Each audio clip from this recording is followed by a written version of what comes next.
Sus circunstancias personales no tienen por qué ser las circunstancias de España. Con estas palabras se dirigía Pedro Sánchez a Mariano Rajoy en 2017 cuando le pedía su dimisión por haber sido citado para declarar como testigo en el caso Gürtel. Ahora Pedro Sánchez hace historia, que eso que tanto le preocupa. Va a ser el primer presidente en declarar como testigo en un proceso de instrucción por el caso de presunta corrupción y tráfico de influencias de su mujer Begoña Gómez. Mientras tanto, y hablando de corrupción, el Tribunal Constitucional continúa blanqueando el mayor caso de corrupción de la historia de nuestro país, el caso de los ERE. Para hablar de todo ello, contamos con Francisco Rosell, director de Voz Populi, bienvenido. Muchas gracias, Borja. Y con Alejandro Vara, jefe de opinión de esta casa. Muchas gracias. ¿Qué tal, Borja? Gracias a ti. Tenemos una noticia de ultimísima hora, como es esa citación para que Pedro Sánchez declare el 30 de julio como testigo por esos presuntos delitos de su mujer, de Begoña Gómez. Una primera valoración de esto que acabamos de conocer. ¿Qué os parece este acontecimiento que es histórico? Sí, estamos haciendo historia en lo peor que cabe en un país, que es en torno a la corrupción, tanto en el caso de la investigación de la mujer del presidente por casos de la corrupción y tráfico de influencias, y ahora la declaración como testigo de Pedro Sánchez, que al final parte de lo mismo, es decir, el tráfico de influencias y la aparente corrupción de la mujer del presidente, de Begoña Gómez, no hubiera sido posible sin el papel del presidente. Pero además, aquí a expensas de lo que ocurre en la declaración, lo que nos encontramos es que el principal testigo de cargo de Pedro Sánchez es el propio Pedro Sánchez, porque hace 7 años, en julio del 17, él puso ante el espejo a Rajoy, y cuando fue citado como testigo le dijo que lo que tenía que hacer era dimitir y abandonar la presidencia del gobierno, y que esto no se lo podía permitir un país.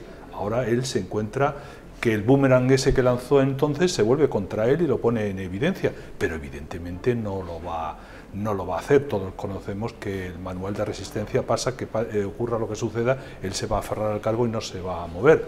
Ahora bien, como dijo en su momento el ministro de Defensa alemán Gutenberg, que dimitió por la copia de una tesis y que él puso como ejemplo al propio Rajoy de lo que las responsabilidades políticas de los gobernantes, y luego él hizo a su vez el plagio, dijo Gutenberg que él podía entender todas las razones, pero lo único que no podía permitirse el país es que el ministro de Defensa se convirtiera en ministro de autodefensa personal. En la misma circunstancia, lo que no se puede permitir el presidente del gobierno, que en lugar de gestionar y resolver los problemas del país, esté organizando la defensa tanto suya como de su hermano y de su mujer, y más la que le corresponde de la corrupción del partido. Sí, el caso Koldo, siempre habíamos dicho que es el caso Ábalos, pues el caso Begoña poco a poco ya se va convirtiendo en el caso Pedro Sánchez. Evidentemente, sin el uno no habría la otra, y lo que es llamativo, sorprendente quizá incluso, es que el juez haya dado este paso de citar como testigo a Pedro Sánchez. Citar a un presidente del gobierno por las irregularidades o posibles corrupciones de su mujer es evidente que llama la atención, porque no hay precedente, como habíais comentado, y en efecto está la gente, yo creo que una sorpresa, pensando en, bueno, primero, que el juez lo tenga todo muy atado, hay que confiar en que muy atado, y segundo, la absolutamente reprochable reacción de todo el gobierno, que es cierto que va denunciando, está denunciando el lawfare, persiguiendo a los jueces, hostigando en este caso a quien lleva la instrucción, que es el juez Peinado, de una forma obsesiva, pero ya no quiero ni pensar lo que va a ocurrir en los próximos días de aquí a que vaya a la Moncloa a tomar declaración al presidente del gobierno.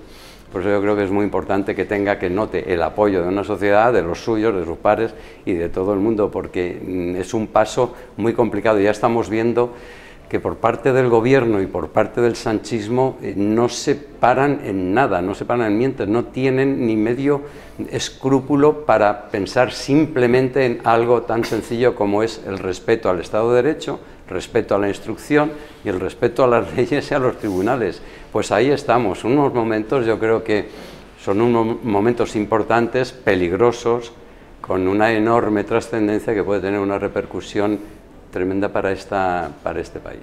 ¿Qué os está pareciendo la labor del juez Peinado, que lleva ya días en el disparadero de Moncloa, y no es fácil hacer el trabajo, que un juez haga su trabajo cuando le están lanzando mensajes constantemente contra él desde Ferraz y también desde la sede de la presidencia del Gobierno?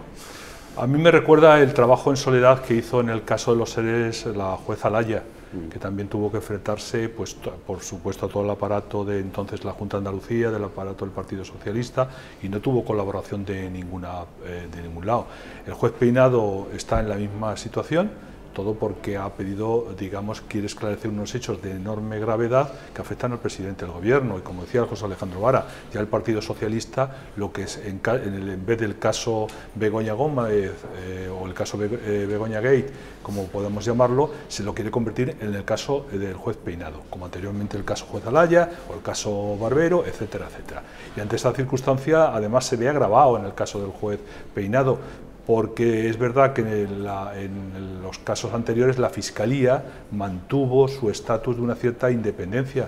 Aquí la Fiscalía, a las órdenes de Álvaro García Ortiz, que a lo mejor esta misma semana también nos encontramos alguna noticia importante de los tribunales que pueden afectarle, se ha puesto directamente en la defensa del propio Pedro Sánchez, de su mujer, y evidentemente la defensa de los intereses públicos están desasistidos.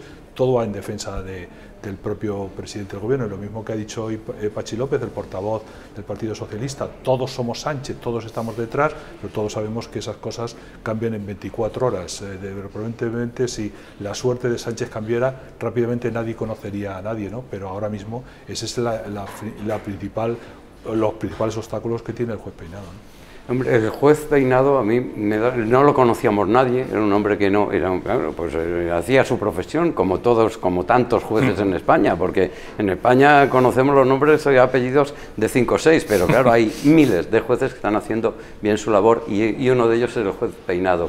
Pero yo mencionaba antes, bueno, que lo tenga todo atado y que los pasos, yo le veo muy prudente, está actuando con una mesura fuera de toda duda, además no le cabe otra, sabe que tiene enfrente a un aparato de defensa de la señora Gómez, que qué te voy a contar, no solo un exministro del Gobierno, sino todo lo demás, el aparataje, eso lo vemos cuando hay el despliegue en la Plaza de Castilla, cuando va a declarar la señora, que luego se calla, ya 200 policías, los drones, el helicóptero, los periodistas a 500 metros que no vean, o sea, es una especie de mostrar la fuerza que está decidido Moncloa a que todos seamos conscientes de lo que hay ahí. Bueno, pues igual que hubo ese patinazo de García Castellón con el tema del terrorismo en su momento de la gente del Procés, yo quiero pensar que Peinado, aunque también en algunos momentos me da la sensación de que está algo, quizás se sienta algo solitario, no lo sé, esto lo deduzco yo,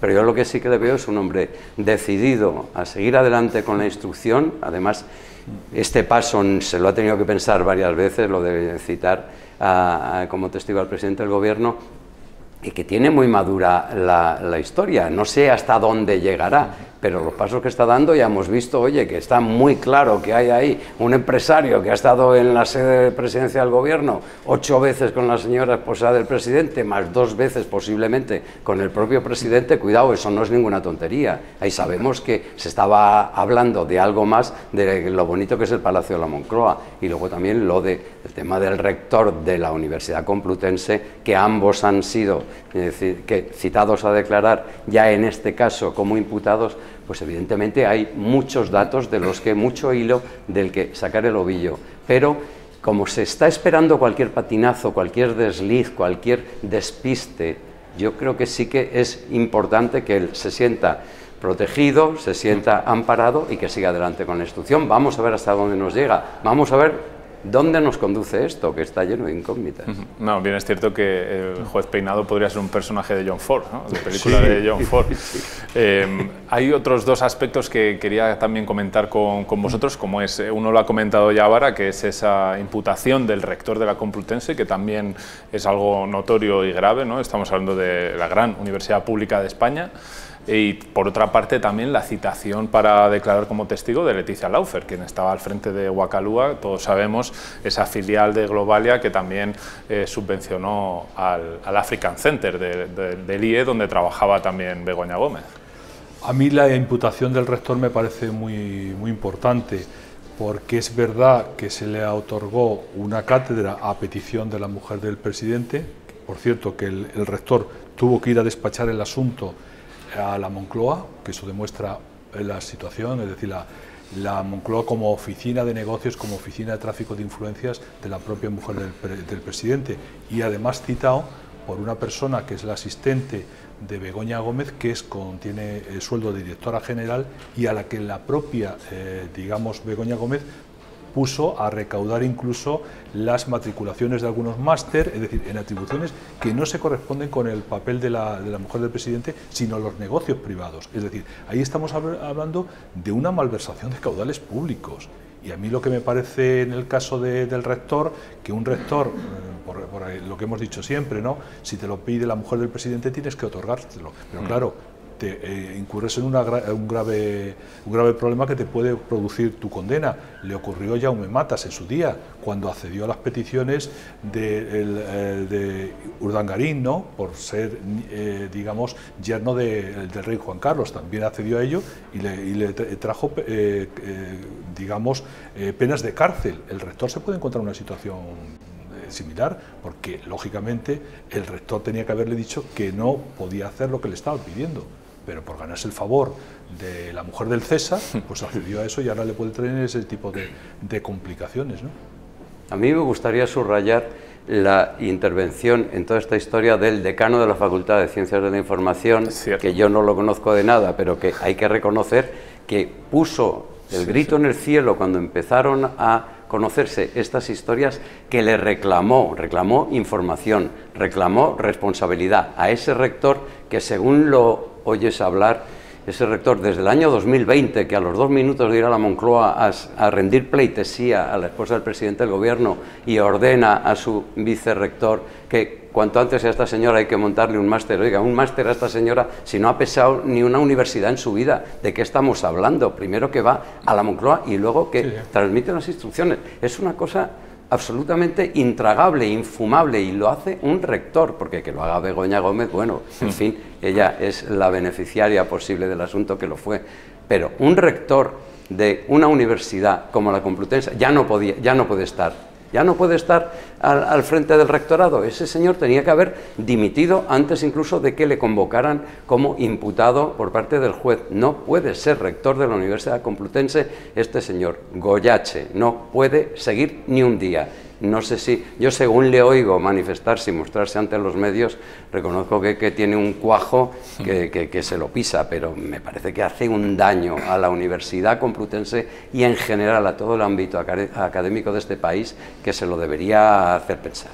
Además, muy significativo que sea el decano de la Facultad de Ciencias de la Información, ¿no?, en un momento en el que el periodismo y los periodistas estamos tan en el disparadero por parte del gobierno y con esa supuesta agenda de regeneración democrática de la que, bueno, de momento no hemos conocido muchos detalles. Es que a través de esos gestos, de esa defensa, se logra el prestigio de las instituciones. Si las instituciones se prestan a los juegos políticos al servicio del César o al servicio de la mujer del César, pues evidentemente eso produce una destrucción de las instituciones. Ya puede ser una universidad, ya puede ser el Tribunal Constitucional, el que hemos visto, el escándalo que supone la llamada exoneración a los condenados en todas las instancias de los ERE. Es que es intolerable. Es decir, es que hemos visto en el Tribunal Constitucional, al servicio de Pedro Sánchez y bajo las órdenes de Conde Pumpido, cómo se ha hecho a todos los efectos una prevaricación del libro. Es decir, 5 de los magistrados o de los 5 miembros del Tribunal Constitucional, todos se tenían que haber inhibido por alguna razón, o porque han participado en el proceso, o bien por las conexiones directas y políticas que tienen con los beneficiados de esos delitos, a los cuales se le da esta exoneración, ¿no? Es decir, es que el destrozo que está produciendo Sánchez con todo este proceso es terrible, porque se está destruyendo las instituciones y poniéndolas a su servicio. Remontar todo eso, recuperar todo ese prestigio, pues solamente tiene que hacer a través del esfuerzo la defensa, que puede en este este caso que estamos hablando del decano de la Facultad de Ciencias de la Información, pero en otras instancias tendrá otro tanto. Por eso es la obsesión de Sánchez de acabar con la resistencia de la independencia de los medios de comunicación y también del Poder Judicial. Son los únicos bastiones que se le resiste, y por eso ya es un sarcasmo que en nombre de un plan de regeneración utilice para acometer esta ofensiva. E insisto, cuando no hay independencia judicial y los periódicos o los medios de comunicación en general no sirven digamos, para esclarecer aquello que el poder quiere ocultar, pues es el deterioro y la destrucción de las instituciones. A mí solo una cosa con relación a la reacción del Partido Popular al ser citado el presidente del Gobierno, al ser convocado por el juez.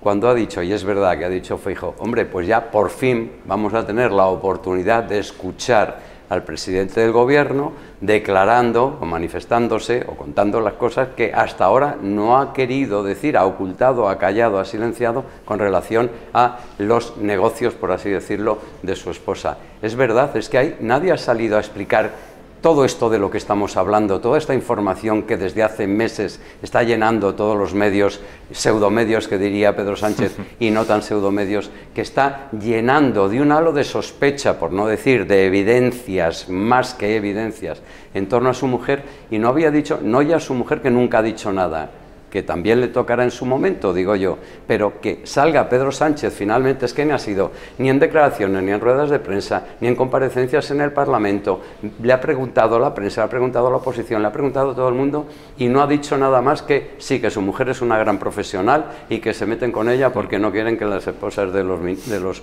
políticos puedan salir de casa y que tienen que estar en casa cocinando. No ha dicho nada más, no ha explicado nada de todo lo que le rodea. Todos los casos de los que estamos hablando requieren, me da la sensación de que si ciertamente fuera inocente, si no hubiera ni un ápice de culpabilidad, ni un hilo de sospecha, tendría que despejar él primero esas brumas para decir, oiga, que no, que lo del tema de Barrabés es esto y esto y esto, de lo del tema del rector que le voy a contar, y todo esto aquí lo defiendo con esta documentación que le traigo aquí presente y que se distribuya. No lo ha hecho. Por lo tanto, a mí ya los silencios de Begoña Gómez me parece que es una autoinculpación, aunque no lo vean así los profesionales, pero lo de Pedro Sánchez ya era hora, que él es el político y él es el que está en el vértice de todo. Pero no lo ha hecho no porque sean sospechas, sino porque son evidencias. Otra cosa es que las evidencias tengan traducción de condena, sean sanción penal, eso lo tendrán que dirimir. Pero lo que es una evidencia es que cuando consiguió la cátedra, sin ser de los títulos habilitantes para ello, pues efectivamente no había pisado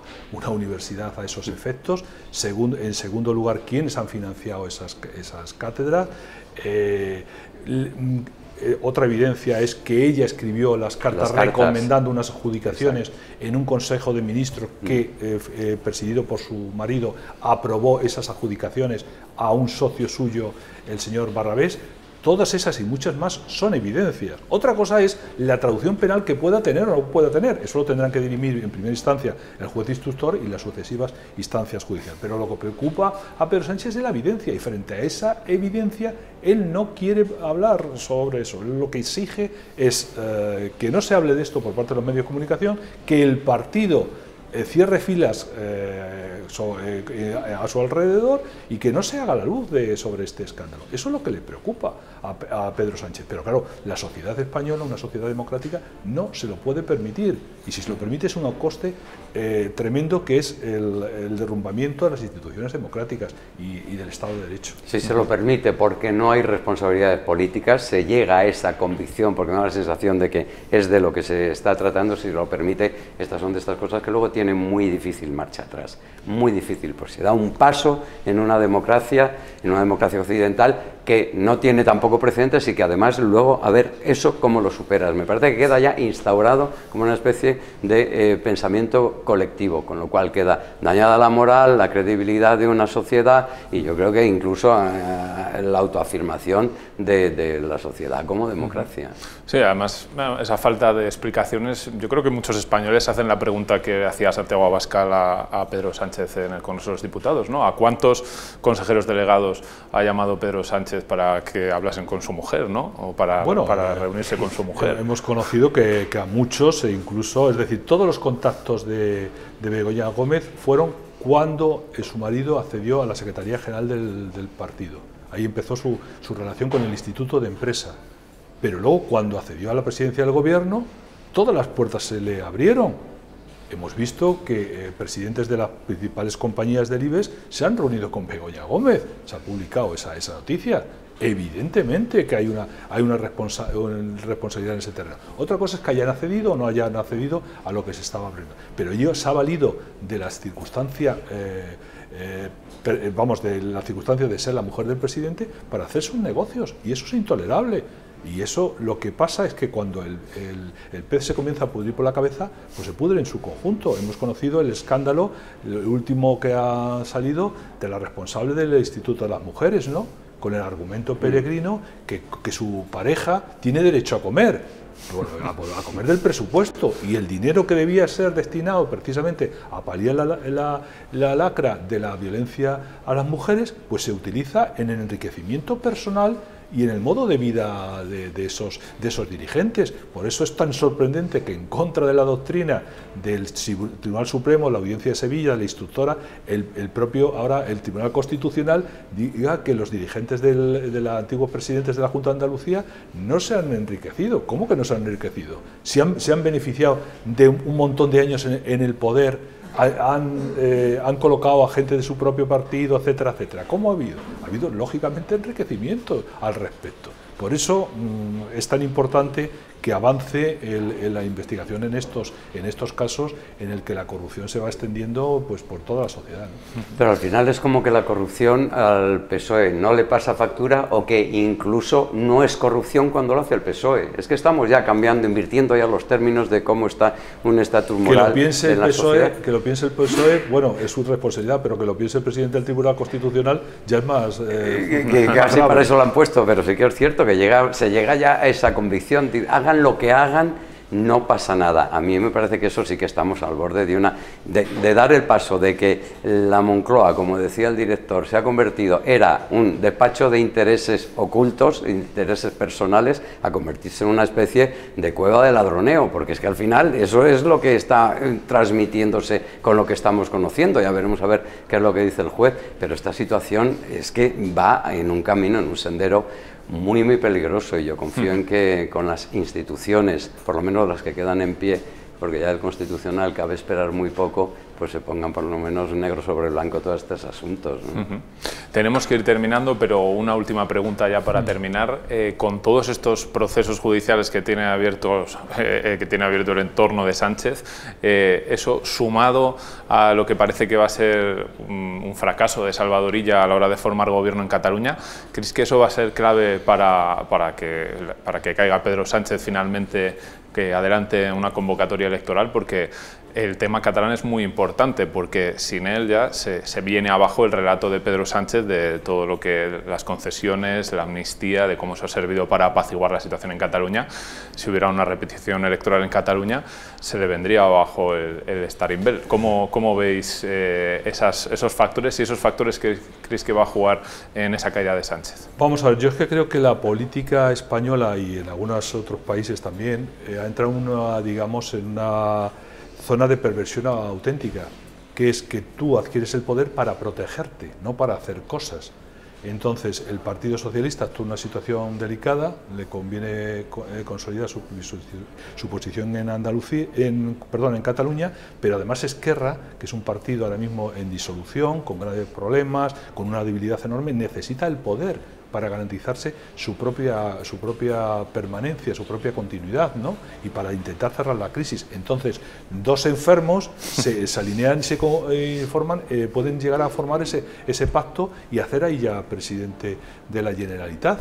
Y esto es lo que ocurre, no para hacer cosas, sino para utilizar el poder como protección de ellos, no para el servicio de la propia sociedad. Lo hemos vivido en el caso de Cataluña durante mucho tiempo, pero me temo que lo podamos seguir desarrollando ahora con esta nueva fórmula de un nuevo tripartito, con el PSC, con Esquerra y con los comunes. Pero vamos a ver, es una caja de bombas en el que además viene no precisamente un artificiero que está pidiendo su grado de protagonismo, que es Puigdemont. Puigdemont va a intentar reventar como pueda ese acuerdo. Por tanto, a augurar lo que puede ocurrir es muy complicado, pero sí cómo se han invertido las prioridades en la política, y Cataluña es un ejemplo.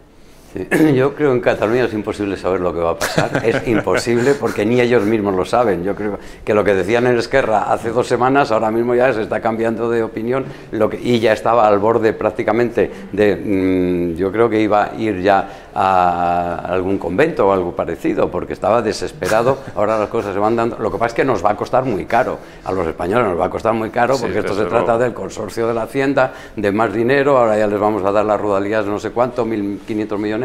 Toda esta historia se paga. Sánchez ya sabemos que paga lo que haga falta para seguir en el gobierno. ¿Qué ocurrirá con Esquerra? Es verdad, es un factor que la izquierda, Esquerra Republicana, es un grupo que ahora mismo está en desintegración, en hundimiento, en vías casi, no de extinción, pero en un momento muy bajo, y también son capaces de cualquier cosa. Y tenemos un mes largo por delante hasta que se solvente la situación o se despeje la incógnita. Veremos a ver, pero yo nunca haría apuestas sobre lo que puede pasar en Cataluña. Bueno, pues hasta aquí nuestro análisis. Muchísimas gracias, Alejandro Vara. Gracias, Borja. Y gracias, Francisco Roser. Muchas gracias, Borja. Y bueno, estamos en verano, hay olas de calor, pero como ven, no dejan de ocurrir cosas en España y cosas muy graves. Y por suerte estaremos aquí en Voz Populi para contárselas. Muchas gracias por vernos y por leernos.